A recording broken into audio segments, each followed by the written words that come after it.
Loftiness is the morality of the prophet of Islam. इस्लाम के पैगंबर का अखलाक इतना बुलंद है कि वो अगर तोहफा लाए तो पड़ोस के लिए भी लाए, और नहीं तो अपने बच्चों को तोहफा देके मना कर दे, या सेब और अंगूर लेके घर से बाहर ना जाना, वरना पड़ोस के बच्चों की नजर पड़ेगी, वह रोता अपने बाप के पास जाएगा, वो नहीं पाएगा, उसका बाप का दिल दुखेगा, बच्चे का दिल दुखेगा। तोहफा है तो उसको भी दो, नहीं है तो अपने घर में छुपा के खा ले ताकि उसका दिल ना दुखे। अपनी हांडी की महक से पड़ोसी को तकलीफ मत पहुंचाओ। जो यूरोप का दानिश्वर कहता है, इतना बड़ा इस्लाम के पैगंबर पैगाम देता है पड़ोसी के हक के बारे में, वो कहता है I can not find any other man in history like Mohammad Mustafa जैसा दूसरा आदमी मानव इतिहास में मैं नहीं पाता हूं। यही वह पैगाम है जो बरेली के आला हजरत ने आज से 100 साल पहले दिया था कि सारे ऊंचों में ऊंचा समझिए जिसे है उस ऊंचे से ऊंचा हमारा नबी, सारे अच्छों में अच्छा समझिए जिसे है उस अच्छे से अच्छा हमारा नबी। ना कोई थिंकर बड़ा, ना कोई प्रोफेसर बड़ा, ना कोई डॉक्टर बड़ा, ना कोई ऑरेटर बड़ा, ना कोई जज, ना कोई सेंट बड़ा, सबसे आला व औला हमारा नबी, सबसे आला व वाला हमारा नबी। नारे तकबीर, नारे रिसालत। पढ़ना चाहिए, आकाल इस्लाम की जिंदगी का मुताला करना चाहिए। जलसा सीरत का जलसा ये हमें हुजूर की लाइफ से करीब करता है, सरकार के इरशादात को हमें बताता है, ताकि मेरी ऐसा नहीं कि नमाज पढ़े, सिर्फ नमाज तो बेसिक पिलर है जिसके बगैर मुसलमान रहना मुश्किल है। वो तो अपनी जगह है। अब कोई खाना खाना जिंदा रहने के जरूरी है। अब सिर्फ खाना 3 टाइम खाएं, घर में सोए रहें, नहीं, खाना खाएं, पढ़ाई करें, खाना खाएं, मेहनत करें, खाना खाएं, लीडरशिप करें, खाना खाएं, समाज की सेवा करें, खाना खाएं और दुनिया का काम करें, मॉल बनाएं, मार्केट बनाएं, जमीन खरीदें, मकान बनाएं, लेकिन इसलिए बनाएं ताकि हमें इसके जरिए से दुनिया में दूसरों का मोहताज न रहे, मेरे बाल बच्चे दूसरों के सामने भीख न मांगे, मैं खाऊं खुद और पड़ोसी को खिलाऊं, माँ बाप को खिलाऊं, बहन को खिलाऊं, भाई को खिलाऊं, माजूर गरीब मिस्किन को खिलाऊं। तो दुनिया में मेहनत करना होगा ताकि इज्जत मिले और मैं दूसरों की खिदमत करूं, और फिर नमाज पढ़नी होगी, बुराई से बचना होगा ताकि जैसे मरूं तो अल्लाह जन्नत मुझे वहां अता कर दे। तो मेहनत जरूरी है दुनिया में खुशहाल रहने के लिए, और मेहनत जरूरी है मरने के बाद जन्नत जाने के लिए। दुनिया मज़रातुल आखिरा, ये दुनिया आखिरत की खेती है। जो आदमी मस्जिद में बैठकर सिर्फ कोढ़ी बन के रहे और मोहताज रहे कि दूसरा आदमी आके हमको पैसा देगा, वो भी इस्लाम के तकाज़ों को पूरा नहीं करता है। अल्लाह ने उसको बैठ बैठ के रहने के लिए नहीं दिया है। अल्लाह ने फजर से लेके जोहर तक कोई नमाज फर्ज नहीं की है। फजर फर्ज है, बाकी 8 घंटे के बाद जोहर फर्ज है, और ये पूरा फुल टाइम है स्कूल जाने का, खेती करने का, और बिजनेस करने का, मुलाजमत करने का, ये पूरा फुल टाइम 8 घंटे का अल्लाह ने दिया है। उस बीच में कोई नमाज फर्ज नहीं की है। जोहर से लेके असर के बीच वो टाइम भी थोड़ा सा आराम करने के बाद काम करने का है, इसीलिए उस बीच में भी वो असर है। कब है? उस वक्त है जब बिल्कुल सूरज ढल जाए और हर चीज का साया असली के अलावा 2 गुना हो जाए, उसके बाद तब वह असर शुरू होता है। इस बीच में 2.5, 3, 4 घंटे का टाइम मिलता है गर्मी के जमाने में। ये 4 घंटा 8 घंटा पहले, इस 4 में से 2 घंटा खा के आराम करके 2 घंटा काम करे, फिर असर से मगरिब के बीच में शॉर्ट टाइम रहता है, मार्केटिंग कर ले, सामान खरीद ले। सबसे अच्छी जगह मस्जिद है, सबसे बुरी जगह बाजार है, मगर बाजार जाना जरूरी है। हुजूर फरमाते हैं इन्न अहब्बल बिलाद इलल्लाह मसाजिदुहा, to Allah the dearest places are masajid. Masajid are places where Allah is remembered. मस्जिद वो जगह है जहां अल्लाह को याद किया जाता है, इसलिए सबसे अच्छी जगह मस्जिद है। अच्छा वो है जो सबसे पहले मस्जिद जाए और सबसे लास्ट में मस्जिद से आए, और सबसे वर्स्ट प्लेसेस यानी सबसे ज्यादा अनप्लीजेंट प्लेसेस, सबसे ज्यादा नापसंदीदा जगह अल्लाह के नजदीक बाजार है, जहां झूठ बोला जाता है, जहां दूसरों को ठगा जाता है, जहां माल का ऐब छुपा के बेचा जाता है, जहां ठगाई और झूठ का कारोबार होता है। इसलिए बाजार मगर जाना चूंकि जरूरी है, सौदा सलफ खरीदना है, सब्जी खरीदनी है, जाना जरूरी है, तो बेहतर है वो जो सबसे आखिर में बाजार जाए और सबसे पहले बाजार से आ जाए। सबसे बेहतर है वो जो सबसे लास्ट में बाजार जाए, ताकि ज्यादा देर झूठ की मजलिस में रहना ना पड़े। जाए जल्दी से सब्जी सौदा सलफ खरीदे और सबसे पहले घर आ जाए, और मस्जिद सबसे पहले जाए। असर की अजान हो सबसे पहले जाए, नमाज खत्म हो जाए सबसे बाद में आए, ताकि अपनी जिंदगी का ज्यादा टाइम उस जगह में गुजरे जो कयामत के दिन कश्ती की मानिंद सवार करके वो जगह मुझे जन्नत लेके जाएगी। तो सबसे अच्छी जगह मस्जिद, जहां पहले जाए बाद में आए। सबसे बुरी जगह बाजार, जहां सबसे लास्ट में जाए और पहले आ जाए। आज सारा कारोबार उल्टा पुल्टा है।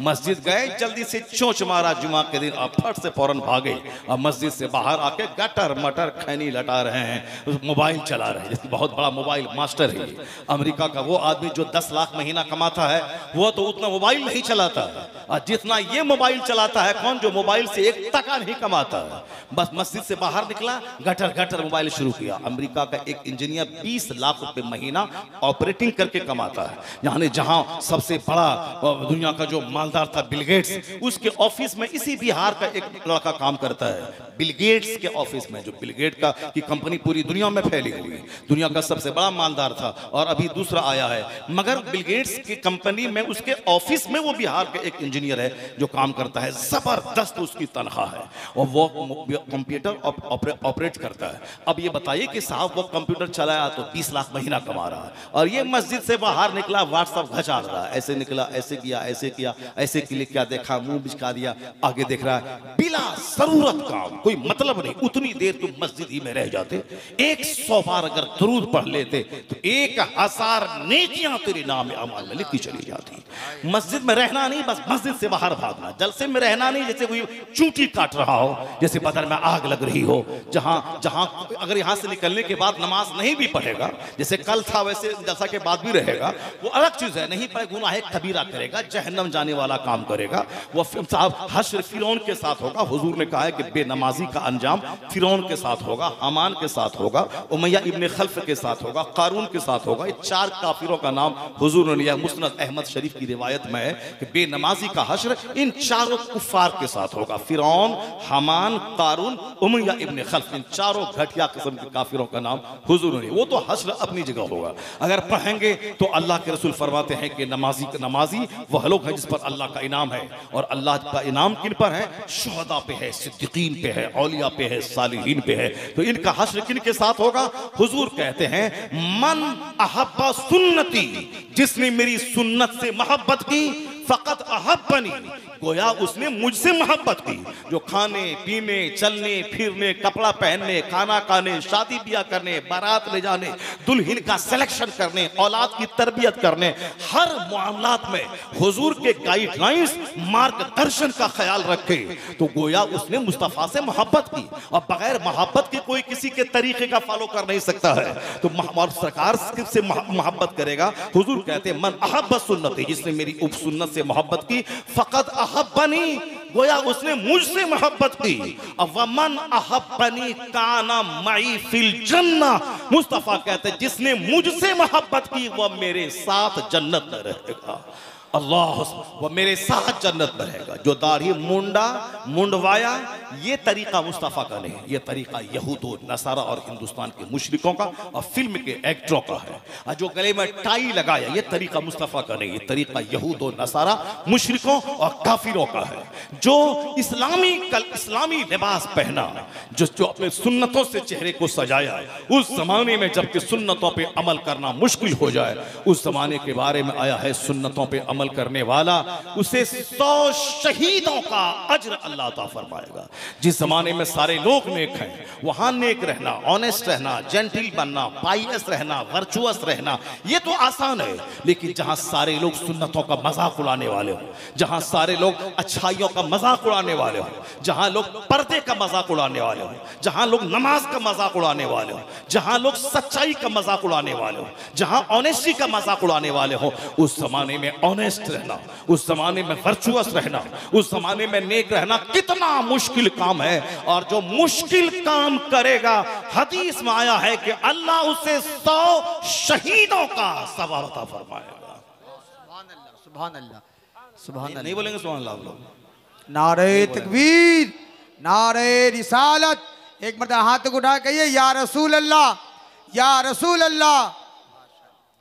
अल्लाह तबारक व तआला आप सबों की यहाँ आना की, आप सबों की हाजिरी यहाँ कबूल फरमाए। और सरकार की बात सुनिए, गौर से सुनिए, इस तरह महव है कि सुनिए कि आसर पे परिंदा भी कोई बैठ जाए तो वो परिंदा भी उड़ नहीं पाए, इस कदर महव हो जाए सुनने में। और हम लोग इस कदर पतला कान लेके सुनते हैं कि गाड़ी भी बगल से गुजर गई तो भी सबकी तवज्जो उधर चली जाती है।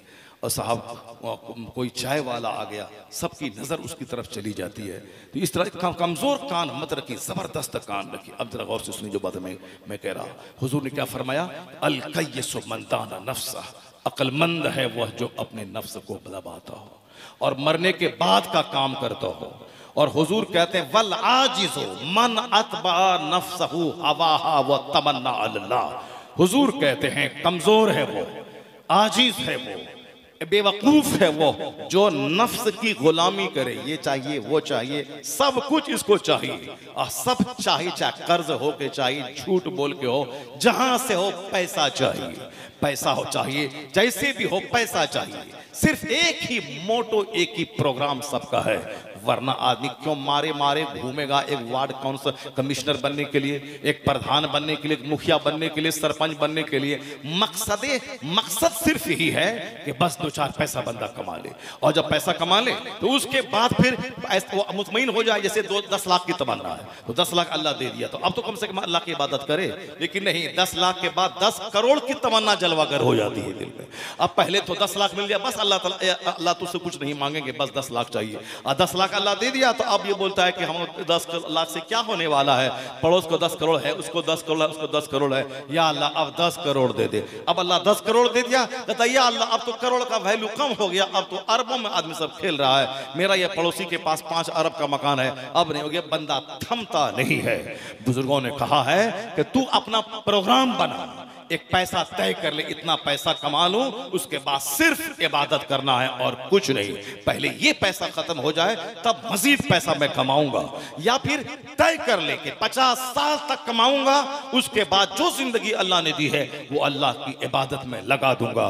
न तुम उम्र तय कर रहा है और न तुम पैसा तय कर रहा है। उम्र हो गई 90 साल फिर भी जीने की हवस है, उम्र हो गई 80 साल फिर भी पैसों की हवस है। बुढ़ापे में क्या हवस है जबकि सारे बेटे काम पे लग गए, मगर फिर भी उसको हवस है। बुढ़ापे में जवानी से ज्यादा पैसों की चाहत बूढ़े को होती है।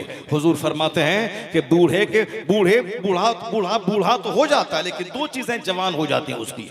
यसुब्बु मिन हुस्नतान, इस्नतान, 2 चीजें उसकी जवान होती हैं। कौन? ज्यादा लंबी उम्र जीने की चाहत और माल की चाहत, यह दोनों उसकी जवान होती। ये बूढ़ा होता जा रहा है मगर 2 ख्वाहिशात इसकी जवान होती जाती है, और जिए और जिए और पैसा और पैसा। मुस्तफा कहते हैं बेवकूफ है वो जो नफ्स की गुलामी करे, नफ्स की पैरवी करे, वह तमन्ना अल्लाह, और अल्लाह पर उम्मीद लगा के बैठे कि अल्लाह जन्नत दे देगा। अल्लाह माफ, काम शैतान की पसंद का और तमन्ना कि अल्लाह मुझको जन्नत दे देगा। काम सारा शैतान की पैरवी का और तमन्ना है कि रहमान मुझे बख्श देगा। मुस्तफा कहते हैं वो बेवकूफ है जो तमन्ना दो पैरवी करे शैतान की और उम्मीद लगा के बैठे कि अल्लाह माफ कर देगा। वह तमन्ना अल्लाह, और उम्मीद लगा बैठे अल्लाह ताला माफ कर देगा। दुनिया में 8 घंटे कमा के 500 कमाता है, 8 घंटे मेहनत करके 500 कमाता है, और करोड़ों रुपए चाहने के लिए अजमेर 10 रुपए का बताशा लेके जा रहा है, और हर जुमेरात के दिन 5 रुपए का लुकुम दाना और साफ शक्कर पाला लेके इमाम साहब को बुला के कहता है फातिहा दिला था ताकि मेरा ये काम बन जाए। तो और वहां 8 घंटे ड्यूटी करके 500 रुपए कमाया है, और यहाँ 5 रुपए का बताशा लेके 5 करोड़ की तमन्ना अल्लाह से मांग रहा है। और साहब उसके बाद अगर मिल गया तो वाह वाह, फिर ये दुनिया में मस्त हो गया। अगर नहीं मिला तो फिर ये अल्लाह से नाराज हो गया। ऐसा नाराज हुआ कि अब वो जो फातिहा दिलाता था अब फातिहा दिलाना छोड़ दिया, नाराज हो गया अल्लाह, और कहता अल्लाह ने मुझको जलील कर दिया, पहले दिया अब बाद में छीन लिया। अल्लाह कहता है कल्ला बल्ला तुक्रिमूनल यतीम वला तहातून अला तामिल मिस्कीन व ताकुलून तुरास अक्लन लम्मा व तुहिब्बुनल माल हुब्बन जम्मा। अल्लाह कहता हमने तुझे जलील नहीं किया है बल्कि जिल्लत का सामान तुमने खुद से खरीदा होता है। तुम पैसा कमाने के शौक में यतीमों को धक्के देते हो, अपने रिश्तेदारों का माल हप हप खा जाते हो, यानी तुम अपने रिश्तेदारों का माल खाते हो, तुम अपनी फूफी का हक दबाते हो, तुम अपनी बहन का हक दबाते हो, तुम अपने रिश्तेदारों का हक दबाते हो और माल को दांत से पकड़ पकड़ के रखते हो ताकि माल खत्म न हो जाए। गरीबों मिस्किनों को नहीं देते हो। जो माल हाथ में है उस पर भरोसा करते हो और जो माल खुदा के खजाने में है उस पर भरोसा नहीं है। जबकि होना ये चाहिए था, मालदार बनने का सबसे बड़ा नुस्खा यह है कि जो माल तेरे हाथ में है उससे ज्यादा उस माल पे भरोसा कर जो खुदा के हाथ में है, जो खुदा के पास है। ये तुम दांत से पकड़ पकड़ के रखते हो क्या, वरना कल भूखा बीमार पड़ जाएंगे, कल भूखा रहेंगे तो पैसा कहां से लाएंगे। जो अल्लाह आज दिया है ये भरोसा करके वही अल्लाह कल भी देगा। तो अल्लाह वहां से देगा जहां से तुम सोच नहीं पाएगा। मुस्तफा कहते हैं लौ अन्नकुम ततवक्कलून अलल्लाह, अगर तुम अल्लाह पर भरोसा करो, लौ अन्नकुम तवक्कलून अलल्लाह लरुज़िक़तुम, तो अल्लाह तुम्हें ऐसी रोजी देगा जिस तरह अल्लाह परिंदों को रोजी देता है कि परिंदा सुबह सवेरे घोंसले से भूखा निकलता है और शाम भर पेट वापस आता है। परिंदे को निकलते वक्त पता भी नहीं होता कि आज मैं कहां चरूंगा, कहां खाऊंगा, लेकिन वापस भर पेट आता है। अगर तुमने अल्लाह पर उसी तरह का मजबूत भरोसा रखा, हराम काम को टच नहीं किया, अपने हाथ के पैसे से ज्यादा अल्लाह के पास जो खजाना है उस पर भरोसा किया, अल्लाह की मर्जी के मुताबिक तुम काम करते रहे, रोजी के का ज्यादा टेंशन नहीं लिया, तो मुस्तफा कहते हैं अल्लाह तुम्हें वहां से रोजी देगा जहां तेरा वहमो गुमान तक नहीं जाएगा। नारे तकबीर। यहाँ तो घुचुर पुचुर है, घुचुर पुचुर है, होगा कि नहीं होगा, होगा कि नहीं होगा।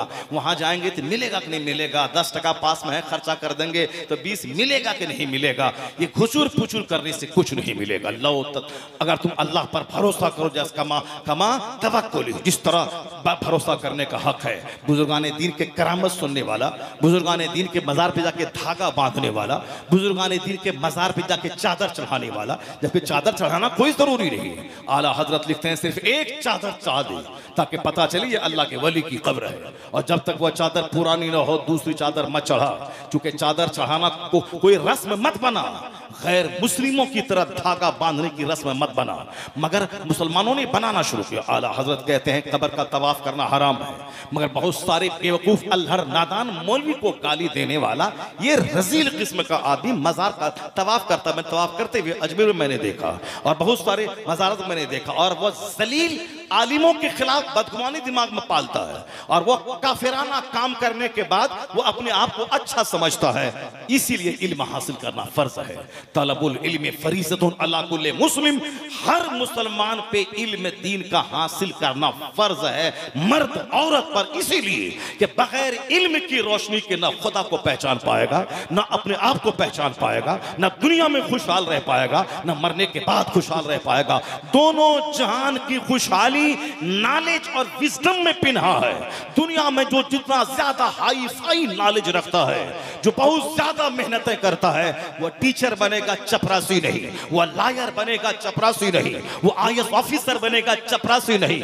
इसी मुजफ्फरपुर का एक छप्पर के नीचे रहने वाला एक लड़का इतनी मेहनतें किया कि हिंदुस्तान के 500 DM का बच्चा IAS नहीं निकाल पाया, मगर ये छप्पर के घास के नीचे रहने वाला जिसकी मां भैंस का दूध बेच करके अपने बच्चों को पढ़ाती थी, आज वो हिंदुस्तान में IAS ऑफिसर बन रहा है। एक मुसलमान की बेटी जो जिनका बाप एक मामूली सा कलर का है, उसकी बेटी अभी 9वां रैंक लाई नौशीन का गोरखपुर में। मैं अभी 2 दिन पहले उसी के घर के बाजू से गुजरा था, बस इसी मेडिकल कॉलेज के सामने इसका घर है, जो 9वां रैंक जो लाई है। एक मामूली साहब कलर की बेटी, मामूली छोटा सा इंजीनियर जिसका बाप है, उन्होंने इतनी जबरदस्त कामयाबी हासिल की। उनका जवाब था कि शादी बियाह अकीका खतना यहाँ वहाँ इन सारी रस्मों में जाना मैंने छोड़ दिया, मैंने पूरी तवज्जो सारा फोकस मैंने किताब और स्टडी पे कर दिया। अब दुनिया भर की सारी बातों को याद रखना, और साहब हिस्ट्री हो, फिजिक्स हो, केमिस्ट्री हो, बायोलॉजी हो, और साहब जीके हो, लिटरेचर हो, और फिर GS हो, जनरल साइंस, जनरल नॉलेज, दुनिया भर के करंट अफेयर्स, सारी बातों को दिमाग में स्टोर रखना। जिसकी स्टडी फास्ट हो, जो 18-18 घंटे किताब को टाइम देता हो, वही इतना बड़ा कंपटीशन निकाल पाएगा। तो दुनिया में इज्जत से रहने के लिए भी इल्म जरूरी है। और सजदा कबूल होगा मस्जिद में, उसके लिए भी इल्म जरूरी है। अगर कोई सुभान रब्बियल आला बोला नमाज नहीं होगी। जो अगर नमाज में किसी की पांचों उंगली का पेट जमीन से नहीं लगा रहा, कानून के एतबार से नमाज नहीं होगी, तो नमाजी जन्नती चेहरे पर नूर, उसके लिए इल्म जरूरी है ताकि नमाज तबाही से बच जाए, ताकि रोजा बर्बाद होने से बच जाए। और जो हज को जाता है एहराम के लिबास पहन के निकला, लब्बैक बोला, फरिश्ता बोलता अल्लाह लब्बैक वला सादैक, कोई लब्बैक कबूल नहीं है, तेरा हज तेरे चेहरे पे मार दिया गया। वह जो नामो नमूद के लिए हज करता हो, जन्नत मिले ना मिले, कम से कम दुनिया में 2 4 10 गाड़ी आगे पीछे जाए, गले में हार और माला हो, और सारी दुनिया जान जाए कि 5 लाख मेरा खर्चा हुआ, तो कम से कम 5000 लोग जान जाए कि मैं हाजी हो गया। जन्नत मिलेगी कौन जान रहा है? जो इस नापाक इरादे से हज किया, उसके चेहरे पे हज मार दिया जाता है। ला लब्बैक वला सादैक, नहीं हज कबूल है, हाजिरी नहीं कबूल है। हज का मरदूदुन वसादु का हराम, तेरा सफर का खर्चा हराम का है। तुमने झूठ बोल के पैसा कमाया है, दूसरों को दिल दुखा के पैसा कमाया है, तुमने माले हराम के जरिए तुमने पैसा कमाया है, और नीयत भी तेरी अच्छी नहीं है, तेरा हज तेरे चेहरे पे मार दिया गया। जो पाकीज़ा माल लेकर दुनिया जाने न जाने हज फर्ज है, मुझको जाना है, नमाज फर्ज है, मैं रोजाना 5 टाइम मस्जिद जाता हूं, कौन जुलूस है कौन माला है, फर्ज है पढ़ना है, साल के 1 महीना रमजान का रोजा रखना है, कौन जुलूस है कौन माला है, रोजा रखना फर्ज है, कर रहा हूं। ज़कात माल है, ज़कात निकाला 1 लाख में 2500 रुपए, 1 करोड़ में 2.5 लाख ज़कात निकाला, तो कौन नगाड़ा पीटा और ढोल बजाया और डीजे बजाया कि हमने 2.5 लाख ज़कात में निकाल दिया?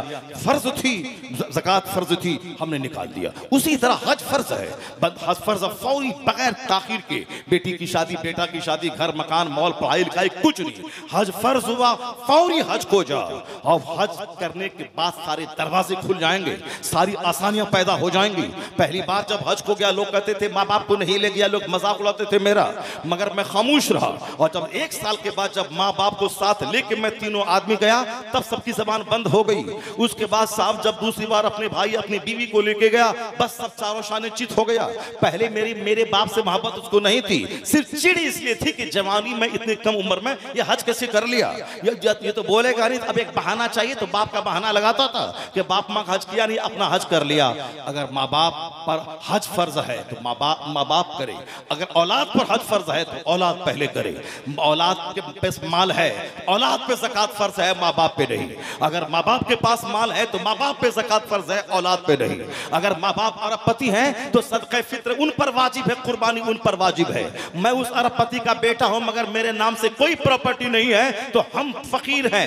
अरबपति बाप का फकीर बेटा, हम पर सदक़े फित्र वाजिब नहीं है, हम पर कुर्बानी वाजिब नहीं है। इसलिए कहा गया है कि दुनिया में इज्जत पाने के लिए भी इल्म जरूरी है और जन्नत जाने के लिए भी इल्म जरूरी है। इल्म जरूरी है, इल्म जरूरी है। कोई बेटा जाहिल न रहे और कोई बेटी जाहिल न रहे। सिर्फ रस्मो रिवाज के पाबंद मत बन जा। अपनी बेटी को बता, खबरदार, तुमको जुमा की नमाज पढ़ने के लिए मस्जिद जाना जरूरी नहीं है, तुम ज़ोहर अपने घर में पढ़ ले।